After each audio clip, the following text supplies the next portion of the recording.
بسم الله وعشر كي تمناد electrostatics إن شاء الله عشر كنوحة ونقنية calculations of capacitors waxaynu halkan ku soo qaadanaa qayb kamid ah calculationada capacitors waxaynu ku bilaabanaa capacitance charge and potential difference xiriirka u dhaxeeya saddexdan qodob okay capacitance waxa lagu helayaa charge oo loo qaybiyo potential difference marka loo qoro calaamad ahaan C equal Q divided by V oo C ay tahay capacitance Q duna ay tahay charge V na ay tahay potential difference waxa halka ka soo baxaya marka Q na ay leegtahay CV V na ay leegtahay Q divided by C halbeega capacitance ka la qaataa waa halbeeg la yiraahdo farad 1 farad wuxuu dhigmaa 1 coulomb per volt oo macnaheedu ay ka dhigan tahay mar haddii capacitance ku yahay charge divided by potential difference dee halbeegii charge kuna waa coulomb halbeegii potential difference kuna waa volt marka 1 farad wuxuu noqonayaa 1 coulomb per volt okay tusaale if a potential difference of 120 volt is maintained between the plates of a capacitor of capacitance 6 farad determine the charge on either plate haddii potential difference uu yahay 120 volt potential difference u dhaxeeya labada bileed ee capacitorka capacitance kuna yahay 6 farad waxaad soo saaraysaa charge marka labada lagu siiyay hadda ee gifanka ku yahay waa potential difference oo 120 volt ah iyo capacitance oo 6 farad ah waxaa laynaga rabaa charge marka Q waxaynu ku helaynaa CV Q equal CV C na waad haysaa oo waa 6 V na waad haysaa waa 120 labadaas baad isku dhufanaysaa waa 720 coulomb su'aala labaad what is the potential difference between the plates of 1 microfarad capacitor that stores 40 microcoulomb of charge hadda maxaa lagu weydiiyay muxuu noqonayaa potential difference-ka u dhaxeeya labada bileed ee capacitor 1 microfarad ah oo store gareyn kara charge 40 microcoulomb ah marka labada lagu siiyay hadda microfarad iyo microcoulomb midna waa charge midna waa capacitance marka waxaad meesha ku haysataa charge capacitance iyo 1 microfarad ah hore waxaynu soo aragnay inaan micro meesha lagu deyn ee value-geeda lagu bedelo qiimaha leedahay marka micro markaad meesha ka saarto qiimaheedu waa 10 power minus 6 halkeeda 10 power minus 6 baa soo gelaya 1 microfarad waa 1 times 10 power minus 6 farad 40 microcoulomb waa 40 times 10 power minus 6 coulomb waxaa laga doonayaa marka waa potential difference waxaad haysataa capacitance iyo charge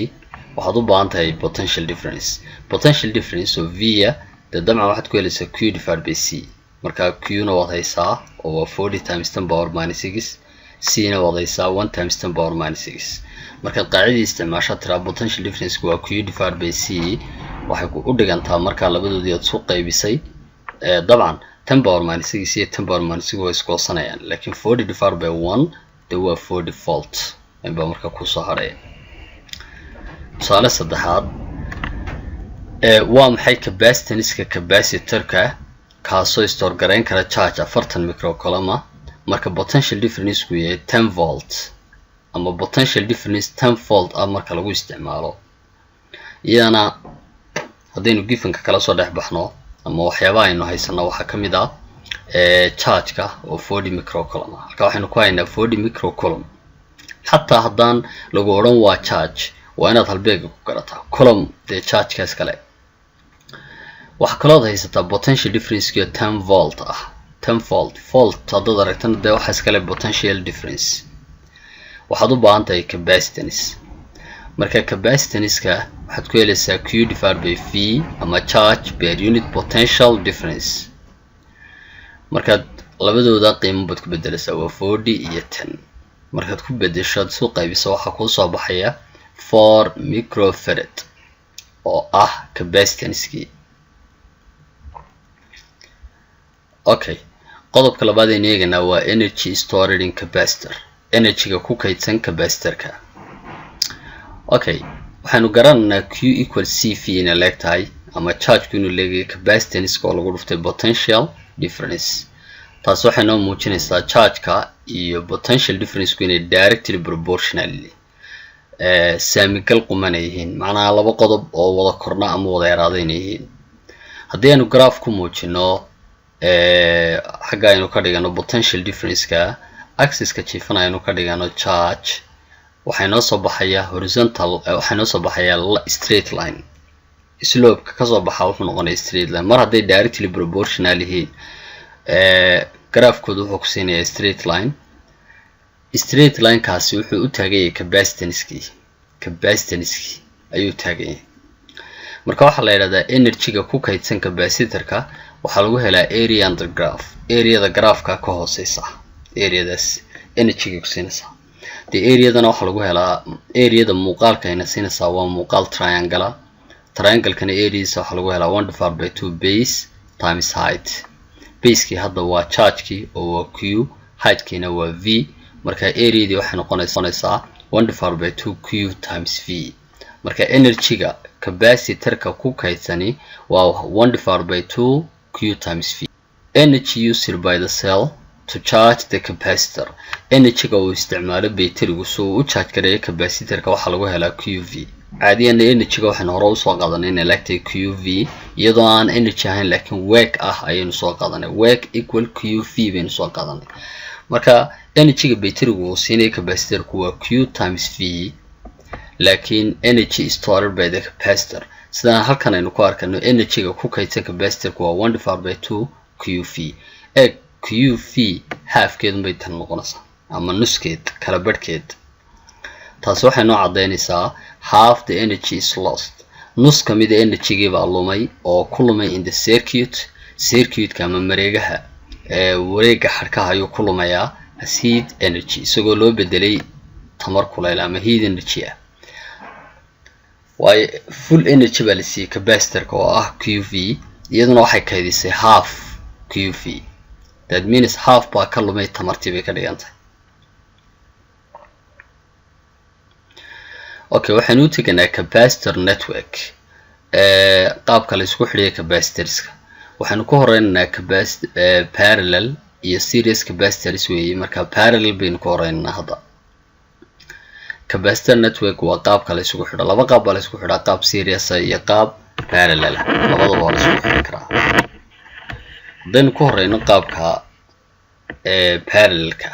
ama capacitors connected in parallel, capacitorska marka la isugu xidho qaab parallel isbarbaryaal ama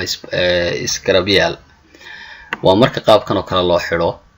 saad arkayso capacitor-ka oo capacitance-kiisu yahay C1 waxaa lagu barbar xidhay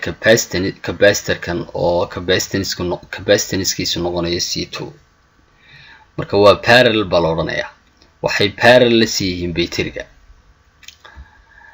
marka haddaba ay capacitorsku u xidhayeen qaabka parallel-ka ah astaamo gaara ayay iska leeyihiin. marka ugu horeysa total capacitance-kooda ama C total waxaad ku helaysaa iyadoo labada capacitorska aad si toos isugu geyso oo aad tiraahdo C1 plus C2. horena waxaan usoo qaadanay capacitanceska in lagu helo Q divided by V. haddii lagu dhaho markaa total capacitanceska inta lagu siiyo total charge-ka guud ee meesha maraya iyo total potential difference-kaba haddii lagu siiyo dee C total markaa waxaad ku heli kartaa Q total divided by V total. laakiin waa haddii lagu siiyo charge-ka iyo potential difference-ka. haddii laakiin lagu siiyo labadooda capacitance dee waad su geynaysaa un total capacitance saasaad ku heli kartaa. okay, capacitors in parallel have the following properties. capacitorska u xidhan qaabka parallelka waxay leeyihiin astaamahan soo socdaa. kow waa same potential difference, waxay isku mida potential difference-ka. that means voltage-kooda potential difference-ka capacitor 1 uu haysto iyo potential difference-ka capacitor 2 waa isleegihiin ama waa isku mid waxa ay la mid yihiin potential difference-ka batteriga marka waxaan oran karnaa haddaynu ka potential difference-kiisa aynu u bixino v1 kana aynu dhaawa v2 kana waa v total v1 wuxuu leeyahay v2 waxa uu sii leeyahay v total that means waxay haystaan mid kasta waxay haystataa potential difference lamida ka batteriga baradii batterigii si toos ah ay u xiran yihiin waxay haystaan different charge kala duwan bay haystaan that means q total waxaan ku helayaa q1 plus q2 waa inaan the chargeska kala duwan ee ay capacitorska kala duwan haystaan si toos ah isugu geeyaa horena waxaan u soo aragnay the charge-ka in lagu helo cv q equal cv waa hadii lagu siiyo capacitance iyo potential difference hadii jeer waxaanu arkaynaa total marka laga hadlayo total capacitance total charge total potential difference total inta badan oo lagu weydiinaya waa isku geynta ereyo kala duwan oo kala wada nooca loo isticmaalaa kelmadda total la macnaa oo aan total u ahayn مثلا waxa kamid noqonaya kelmadaha aad arki doonto sum isku darkooda waxa kamid noqonaya equivalent waa isu geynun waxa kamid noqonaya combination waxa kamid noqonaya effective dhamaan wordskaasi waxay u taagan yihiin waa total ama isu geyn bay u taagan yihiin hadii lagu dhado soo saar total capacitance baa lagu oran karaa sum of the capacitors baa lagu oran karaa equivalent capacitance baa lagu oran karaa the combination of the capacitance baa lagu oran karaa effective capacitance baa lagu oran karaa waxay ka dhigan yihiin waa isku darka ama isu geynta capacitance-ka example 1 halkan waxaad ku haysaa laba capacitor oo series parallel ah iyo batterigoodii oo ku xidhan su'aalahana lagu weydiiyay waxa lagu yiri calculate total capacitance waa labada capacitor C1 oo 6 microfarad iyo C2 oo 6 microfarad labadoodu is leeyihiin waxa laga doonayaa total capacitance okay maxaad leedahay C total waxaad ku helaysaa C1 plus C2 mar haddaad labadooda haysato iyaguna isu geeyay waa 12 microfarad B waxa lagu yiri total charge soo saar waa Q total marka Q total mar haddaad C total haysato oo ay 12 volt ku soo baxday v total ama total voltage ama total potential difference kina haysato C total waxaad ku helaysaa total charge baan jeedaa waxaad ku helaysaa C total times V total ama de Q equal CV baa lagu helaa C dina wadaysaa C total V dina wadaysaa waa 24 isku dhufo waa 288 microcoulomb C da waxa lagu weydiiyay charge of capacitor 1 xabada charge-keeda ayaa lagu weydiiyay marka charge waa Q na waxa sayno arkayno de waxa lagu helaa CV marka laakiin tan wuxuu noqonayaa Q1 bay noqonaysaa marka Q1 waxa lagu helayaa C1 times V C1 waa kan oo waa 6 microfarad VD ama potential difference-kiina wuxuu noqonayaa inaynu isticmaalno xeerkii capacitorska u xidhan parallelka oo oranaya potential difference-ka capacitor-kan wuxuu leeyahay potential difference-ka capacitor-kan wuxuu leeyahay potential difference-ka batteriga mar haday parallel la xidhan tahay iyada potential difference-keedu waa 24 marka potential difference-kiina wadaysaayo 24 capacitance-keediina wadaysaayo 6 microfarad marka waxaad leedahay Q1 waxaan C1 waa 6 V-diina waa 24 marka labadooda isku dhufo intaas ay ku soo baxaysaa su'aalo labaad waxaad u fiirsataa circuit-kan u xidhan qaabka parallelka waa laba capacitor oo parallel ah waa 4 microfarad iyo 6 microfarad waxay ku xidhan yihiin potential difference ama battery potential difference-kiisu ee 4 volt waxa lagu yiri calculate the total capacitance bal soo saar total capacitance-ka hay'adtan laftirkeeda sida oranaysaa maxay teoriga ka duwan tahay jawaabtu waxa weeyaan there is no difference wax farqi ah labadooda u dhaxeeya ma jiro labadani waa parallel marka waxaad leedahay C total waa C1 plus C2 waad isu geynaysaa marka waa 4 plus 6 waa 10 microfarad B da waxa lagu yiri total charge waa isla su'aalihii laftirkoodii soo saar total charge waa Q total maxaad ku heli kartaa waa C total times V total Q equal CV ayaa mar walba ku hor yaala the C total waa labadana isu geysay oo adigan haysta waa 10 microfarad, V totalna waa 4. marka waxaad leedahay Q total waa C total times V oo macnaheedu yahay labadooda isku dhufato waxa ku soo baxaya 40 microfarad. way C waxa lagu yiri the voltage across each capacitor, labadan capacitor mid walba voltagekeeda, voltageku waa potential difference mid kasta potential differencekeeda. okay tan waxa la doonayaa inaad xasuusan tahay inaad isticmaali karto xeerkii xabada potential differencekeedu iyo tan potential differencekeedu isleeyay mar haday labaduba parallel yihiin. at the same time labadaba potential differencekeedu waxa uu leeyahay potential differenceka batteryga. marka waxaad oranaysaa V1 equal V2 equal V3 equal 4 volt. macnaheedu waxa ka dhigantay mid kasta potential differencekeedu waa 4 volt because labada mid waliba waxay parallel la tahay batteryga. okay D the charge on each capacitor, waxa laga doonayaa capacitor kasta chargekeeda. okay taa hadaad ula baxdo C1 chargekeeda maxaad oran lahayd the work charge waa Q marka maxaa lagu helaa Q equal CV. marka de C daad ku adeegsanaysaa waa capacitancekeeda, V daad adeegsanaysaana waa voltage. tana Q equal hadaad tiraahdo waa capacitor 2 chargekeeduna Q2 buu noqonayaa, Q2 na wuxuu noqonayaa C2V, C2 waa tan, V duna de waa voltageka batteryga oo waa isku mid mar haday parallel yihiin. marka waxaad leedahay Q1 waa C1V oo macnaheedu ay ka dhigan tahay waa 4 times 4 waa C1 oo 4 microfarad iyo V oo ah 4 volt. waayo waxay leeyihiin same potential difference waa 16. Q2 waa C2V iyaduna C2 na waa 6 V na waa 4 markaad isku dhufatana waa 24 microcoulomb. okay bal aynu eegno capacitors in series. marka loo xidho qaab series capacitorska waa marka ay isu daba yaalaan C1 equal C2 qaabkaas oo kale marka u yaalaan. okay horta hadaynu dhahno C total baynu helinaa ama total capacitorska qaab fraction ayaa loo dhigaa qaacidadeeda oo odhanaysa 1 divided by C total waxay leegtahay 1 divided by C1 plus 1 divided by C2 saasay u soconaysaa. waxay ku xidhan tahay hadba inta capacitor lagu siiyo capacitorskooda. waxaynu adeegsan karnaa qaacidadaasi oo la yara habeeyay oo noqonaysa C total in lagu helo C1 times C2 divided by C1 plus C2. yani haddii ay laba capacitor oo kaliya yihiin ay tani noo shaqeynaysaa, laakiin hadday capacitorsku saddex noqdaan tana shaqeynaysaa iyo afar iyo wixii ka badan tan baa shaqeynaysaa. si guudna inaan loobin de C total in lagu helo Q total divided by V total. way astaamaha ay leeyihiin waxa kamid ah mar haday series waa same charge kooda ayaa isku mid ah. marka that means Q total waxa la mid tahay Q1 equal Q2. waxay leeyihiin different potential difference, voltage kooda ama potential difference kooda ayaa kala duwan.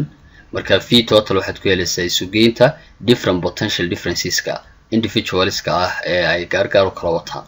that means V1 plus V2 plus V3. way example 1 halka waxaad ku haysaa laba capacitor oo series ah, mid waa 2 microfarad midna waa 6 microfarad. labada capacitors ay kala wataan. way waxaad soo saartaa C total marka waxay noqonaysaa 1 divided by C total ayad qaacidada isticmaalaysaa waa qaacidadii fraction ka ahayd equal 1 divided by C1 plus 1 divided by C2. markaynu ku bedelano de C1 waxaanu qaadanay 2 C2 na 6. marka 1 divided by 2 plus 1 divided by 6 baynu leenahay. dabcan hooseeyaha ay wadaagaan labadana waa 6. 6 divided by 2 hadda tira waa 3 3 times 1 na waa 3 6 divided by 6 waa 1 1 times 1 na waa 1. waayo qaabkii fraction ka uga shaqeynaysaa labada sare isu geey waa 4 divided by 6. dabeeta markaad haddaad isu qaybiso waxaad oranaysaa 1 divided by C total waxaa la mid tahay 4 divided by 6. 1 divided by weli way socotaa shaqadu 1 divided by C total equal 4 divided by 6. si aad C total u hesho cross ugu dhufo markaa oo waxaad tiraahdaa C total na 4 ku dhacdo 6 kuna 1 ka ku dhaco kadib markaa waxaa kusoo baxaya C total marka 4 lagu dhufto waa 4 C total equal 6. si aad c total hesho dhan walba 4 u qaybi that means c total waxay ku soo baxaysaa 6 divided by 4 oo qiyaasteedu ay tahay 1.5 microcoulomb haddaad nidaamkii labaad isticmaasho ama nidaamkii kale oo dhan iyo c total waxa lagu helaa c1 times c2 divided by c1 plus c2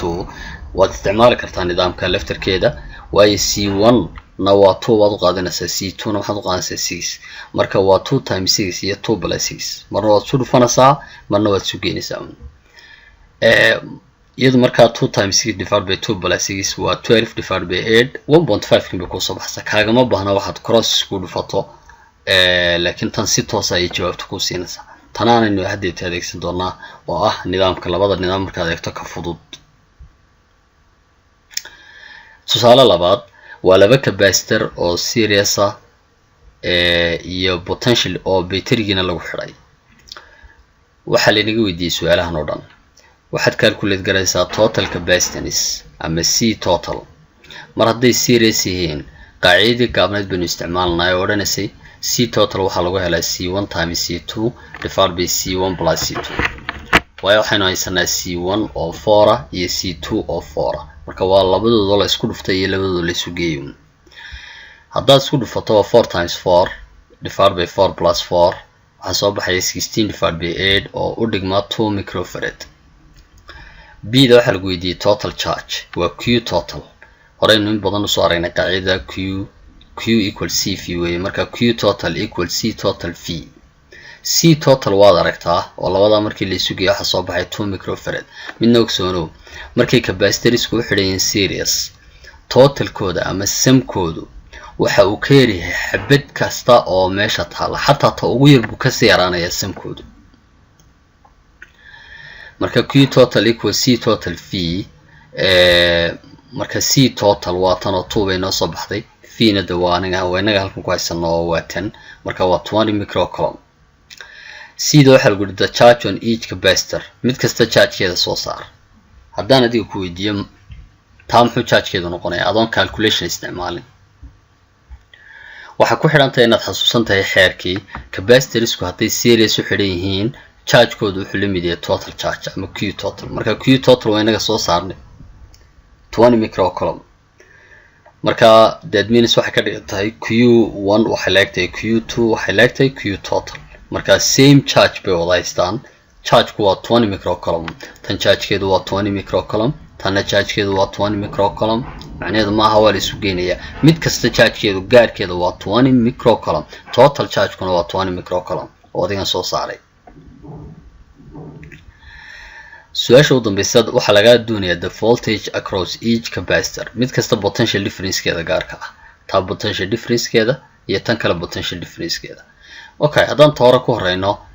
aynu ula baxno v1 waa q divided by c1 q maxaan q1 oo dhan waaye q1 iyo q2 iyo q total mar hadday isku wada mid tahay q ma qaadana